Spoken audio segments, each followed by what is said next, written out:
ये कहानी मैंने अपने स्कूल के दिनों में शायद कक्षा 4 की पाठ्यपुस्तक हिंदी बाल भारती में पढ़ी थी। सौभाग्य से आज मुझे मिल गई, वरना आजकल इस प्रकार की कहानियां देखने सुनने को नहीं मिलती। इतनी अद्भुत, इतनी प्रेरणादायक कहानी है कि आप सुनते सुनते मंत्रमुग्ध हो जाएंगे। नमस्कार दोस्तों, मैं राजेश चौहान आपका हार्दिक स्वागत करता हूं आपके ही अपने चैनल राजेश क्लासेस में। अगर आप चैनल पर नए हैं और हमेशा ही दूसरों से आगे रहना चाहते हैं तो चैनल को सब्सक्राइब करके रख लीजिए।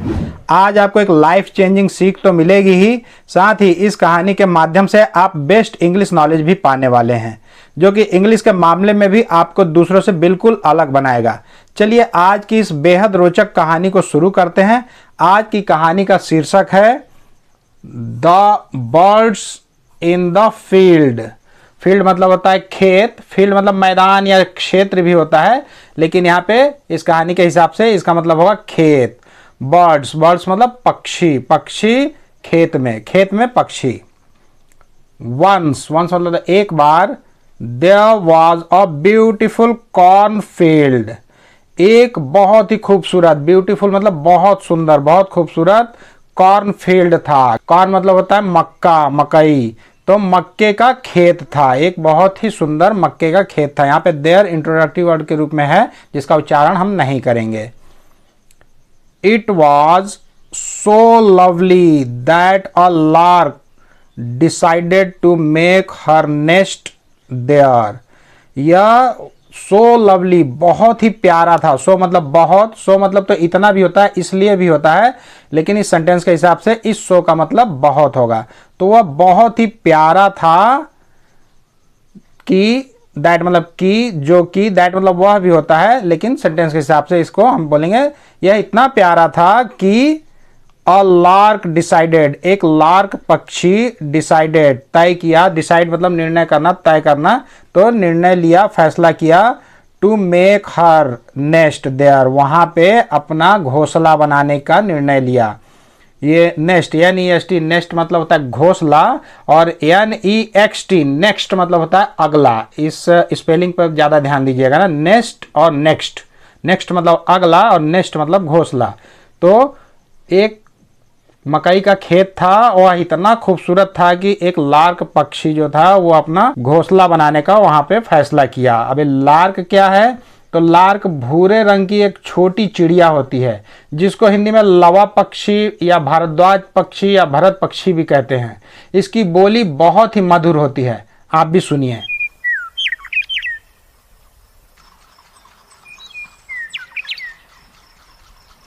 सुने तो अब ये क्या है कि यहाँ पे आप देख रहे होंगे कि ये पेड़ के ऊपर एक घोंसला बनाई है, लेकिन अमूमन लार्क पक्षी जो है वो अपनी गोपनीयता की बिल्कुल भी परवाह नहीं करती है। ये अपना घोंसला खेतों में, खुले मैदानों में या परिसर की दीवारों पर, यहाँ तक कि व्यस्त सड़कों के बगल में भी अपना घोंसला बना लेती है। तो यहाँ पे खेत में ही वो बनाई थी। जो मैंने कहानी पढ़ा था उसमें खेत के बीच में वो लार्क पक्षी जो है वो अपना घोंसला बनाई थी। यहाँ पे पेड़ दिया हुआ है, लेकिन वो नीचे ही बनाई थी, तभी तो कहानी आगे बढ़ेगी। वरना पेड़ पे अगर बना के रखती तो कोई भी आए कोई भी जाए, इससे क्या मतलब रहा है। तो फिर आगे बढ़ते हैं कहानी में। अ फ्यू मंथ्स लेटर, कुछ महीनों बाद, लेटर मतलब बाद, मंथ्स मतलब महीनों, कुछ महीनों बाद, सी लेड एग्स। लेड जो है, ले का पास्ट रूप है। ले मतलब होता है अंडा देना, रखना, लिटाना, गाड़ना, बहुत सारा चीज होता है, लेकिन यहाँ पे इस लेड का मतलब अंडा दिया, अंडा दी वो, क्योंकि यहाँ पे एग्स लिखा हुआ है ना, तो उसने कुछ महीनों बाद अंडा दी। सून आफ्टर, बहुत जल्द ही, सून मतलब शीघ्र, सून आफ्टर अंडा देने के तुरंत बाद, small babies hatched out of the eggs, कुछ ही दिनों में, उसके तुरंत बाद छोटे छोटे बच्चे, बेबीज मतलब बच्चे, शिशु, हैच्ड, हैच मतलब होता है अंडे से निकलना, तो अंडे से निकलने लगे तुरंत। उसी के तुरंत बाद जब अंडा दी, उसके कुछ ही दिनों बाद वो छोटे छोटे बच्चे उस अंडों में से निकलने लगे। हैच्ड मतलब होता है अंडे से निकलना। टाइम पास्ट बाय, समय गुजरता गया। पास मतलब गुजरना, पास्ट बाय मतलब गुजरता गया, समय गुजरता गया, समय बीतता गया। वन डे, एक दिन, the farmer of the field sad, उस खेत का किसान, फील्ड मतलब खेत, फार्मर मतलब किसान, तो उस खेत का किसान जो है वह बोला, यहाँ पे फार्मर ही बोलेंगे ना, क्योंकि आर जो है ज़्यादातर उच्चारित नहीं होता है, कब, जब उसके तुरंत पहले कोई वॉल्स लगा होता है। यहाँ पे भी वॉल्स लगा है, ए लगा है, यहाँ ई लगा है, तो फार्मर ये सही उच्चारण है। तो कुछ दिनों बाद ही एक दिन खेत का जो मालिक था, वह किसान था जो, वह बोला, I will call my neighbours to reap this field. मैं कॉल मतलब बुलाना, पुकारना, तो मैं बुलाऊंगा, विल गागेगी, मैं बुलाऊंगा मेरे नेबर्स को। नेबर्स मतलब होता है पड़ोसी। तो यहाँ पे भी GH उच्चारित नहीं कर रहे हैं, नियक बार नहीं बोल रहे हैं, नेबर बोल रहे हैं, क्योंकि मैंने आपको पिछले वीडियो में बताया था कि जब भी GH एक साथ होता है किसी शब्द के बीच में या शब्द के अंत में, तो ज़्यादातर स्थानों पर उसका उच्चारण नहीं होता है, वो साइलेंस हो जाता है GH। तो इसलिए हम पढ़ रहे हैं नेबर। तो मैं अपने पड़ोसियों को बुलाऊंगा टू रीप द फील्ड, खेत को काटने के लिए। रीप मतलब होता है काटना, कटाई। रीप मतलब फल भोगना भी होता है, किए का फल भोगते हैं ना, उसको भी रीप बोलते हैं, लेकिन यहाँ पे इसका मतलब होगा कि खेत की कटाई करना। तो मैं अपने पड़ोसियों को बुलाऊंगा खेत की कटाई करने के लिए। The baby larks heard this, जो शिशु लार्क थे, लार्क के बच्चे थे जो, वो सुने इसको, इस बात को सुन लिए वो जब वो बोल रहा था। हर्ड, हियर मतलब सुनना, हर्ड मतलब सुने। दे फ्ल्यू टू देयर मदर, वह अपने माँ के पास उड़े, माँ के पास गए। फ्लाई मतलब उड़ना, फ्ली मतलब उड़े, तो वो अपने माँ के पास गए और एंड टोल्ड हर एवरीथिंग, और हर चीज कह दिए, हर चीज बोल दिए। जो चीज भी उन्होंने सुना उस किसान की बातें, वो सब अपने जाकर अपनी माँ को बता दिए। नथिंग विल हैपन डियर्स, उसकी माँ बोलती है, सी रीअश्योर्ड देम, उसने रीअश्योर्ड किया। रीअश्योर्ड मतलब होता है आश्वस्त करना, यकीन दिलाना। रीअश्योर मतलब यकीन दिलाना, आश्वस्त करना। तो उसकी माँ ने उन बच्चों को आश्वस्त की कि नथिंग, नथिंग मतलब होता है कुछ नहीं, कुछ भी नहीं। नॉट मतलब नहीं, नेवर मतलब कभी नहीं, नथिंग मतलब कुछ भी नहीं, विल हैपन होगा, कुछ भी नहीं होगा डियर, प्यारे, मेरे प्यारे बच्चों, कुछ भी नहीं होगा। उसने यह आश्वासन दिया उन्हें। सम डेज लेटर, कुछ दिनों बाद, the farmer came again and said, I will call my relatives to reap this field. कुछ दिनों बाद फार्मर पुनः, अगेन मतलब फिर से, केम आया, कम का ये सेकेंड रूप है केम। यह पास्ट इंडेफिनिट टेंस में ही बात हो रहा है ना, क्योंकि वहां पे हेल्पिंग वर्ब डिड लगता है, तो वो अफर्मेटिव सेंटेंस में डिड नहीं लगता है, नेगेटिव और इंट्रोगेटिव में लगता है, बल्कि उसके बदले में वर्ब का सेकंड फॉर्म लग जाता है। तो वह फिर से आया और बोला और कहा कि आई विल कॉल, मैं बुलाऊंगा मेरे रिलेटिव्स को, मेरे रिश्तेदारों को। रिलेटिव्स मतलब रिश्तेदार, सगे संबंधी। मैं अपने रिश्तेदारों को बुलाऊंगा टू रीप दिस फील्ड, इस खेत को काटने के लिए, इस फसल को काटने के लिए मैं अपने रिश्तेदारों को कल बुला कर लाऊंगा। ये पड़ोसी लोग तो आए नहीं, धोखा दे दिए, लेकिन मैं इस बार अपने रिश्तेदारों को लेकर आऊंगा। The baby larks again informed their mother, तो जो शिशु लार्क था, लार्क का बच्चा, वो पक्षी का बच्चा, वह फिर से इन्फॉर्म्ड, सूचित किया। इन्फॉर्म मतलब होता है सूचना देना, सूचित करना। इन्फॉर्म्ड सूचित किया अपने माँ को, देयर मतलब उनके या अपने, तो अपनी माँ को फिर से उन्होंने बताया, सूचना दिया। सी अगेन टोल्ड देम, वह फिर से बोली उन्हें। टोल्ड, टेल का पास्ट टेंस है टोल्ड, तो टेल मतलब कहना, टोल्ड मतलब कही। वह फिर से कही उन्हें, उन बच्चों को, नॉट टू वरी, चिंता की कोई बात नहीं है। वरी मतलब चिंता, चिंता की कोई बात नहीं है, नॉट टू वरी।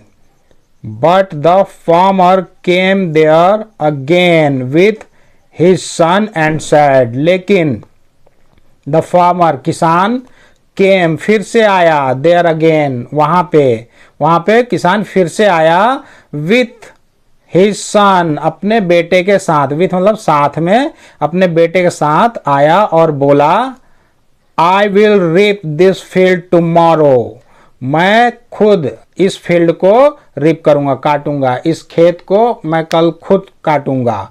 कल, टुमारो मतलब कल। तो इस बार वो बोलता है कि मैं स्वयं इस फील्ड को काटूंगा, इस खेत को, इस फसल को काटूंगा। हियरिंग दिस, यह सुनकर, ये कंटिन्यूस फॉर्म में लिखा हुआ है ना, तो इसको बोलेंगे हियरिंग दिस, यह सुनकर द मदर लार्क सैड, जो मम्मी लार्क थी, जो चिड़िया थी, वह बोली now it is the time to go, अब यही समय है जाने का, वह बोली।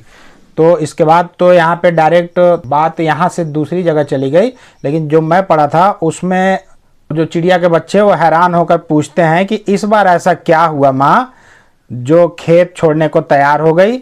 उन्होंने पूछा था तो चिड़िया बोलती है कि बच्चों, पिछले 2 बार किसान कटाई के लिए दूसरों पर निर्भर था, दूसरे को कहकर उसने अपने काम से पल्ला झाड़ लिया था, लेकिन इस बार ऐसा नहीं है। इस बार उसने इस जिम्मेदारी को अपने कंधों पर ले लिया है, इसलिए वह अवश्य आएगा। ये जब मैं वो कहानी पढ़ा था तो उसका याद है मुझे कि बच्चे बिल्कुल हैरान थे कि 2 बार तो बिल्कुल माँ चिंता में नहीं थी और इस बार क्या हुआ कि इस बार बोलती है कि अब उड़ने का समय आ गया है। तो वो समझाई कि 2 बार वो दूसरों पर निर्भर था, इसलिए मैं आश्वस्त थी कि कोई नहीं आने वाला है, कोई किसी के लिए नहीं काम करता है, लेकिन इस बार वो स्वयं अपने कंधों पर जिम्मेदारी लिया, तो अब है कि वो अब जरूर आएगा। वही बोलती है when a man says he will do, जब एक व्यक्ति कहता है, ये सेज लगा है ना, से मतलब कहना, इसमें क्रिया में यस जुड़ा है, तो ये किस में जुड़ता है, ये प्रेजेंट इंडेफिनिट टेंस में जुड़ता है। जो डू और डज लगता है ना वहाँ सहायक क्रिया,